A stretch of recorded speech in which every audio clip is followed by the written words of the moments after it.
संदेह में रहूं कि ऐसे भी लड़का अभी होते मैं इतना मतलब मैं कभी काकरो बारे में सोचे नहीं, लेकिन आप विश्वास नहीं करो कि शूट भर में कर नेचर देखे मोर से एक बार बात नहीं करीस। घर भी पैकअप हो, एक बात कब घर गिस मोला नहीं पता। मोला सर बताते आराधना पैकअप हो गया है, जो तुम्हारे हीरो थे वो चले गए। रास्ता भर में पूछत गया सेमेज सर लकी ये ऐसी ही है का, तो बोलते कि हाँ लड़कियों से दूर रहता है। मैं कह रही वाह अच्छा बात है। मैं घर जाके माला बता दो आज मैं ऐसे लड़का से मिले हूँ कि मैं इतना एल्बम करके बैठ गई हूँ।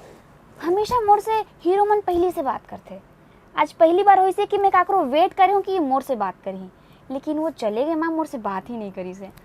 तो ऐसे ही धने ऐसे ही ये है। अब काफ़ी प्राउड फील होते कबर कि मैं हमेशा अभी भी देखता हूँ कि बहुत जन मोर कर आ के तारीफ़ करते। जब हम सेट में जाता ना तो पूरा ग्रुप रही थे 22-23 लड़की पूरा, ये एला कोई मतलब नहीं है। ऐसे बैठे रही कोई लड़की आके गोठिया गए तब पुलिस से देख लो या गोठिया लो कोई लड़की सन, बिल्कुल भी नहीं।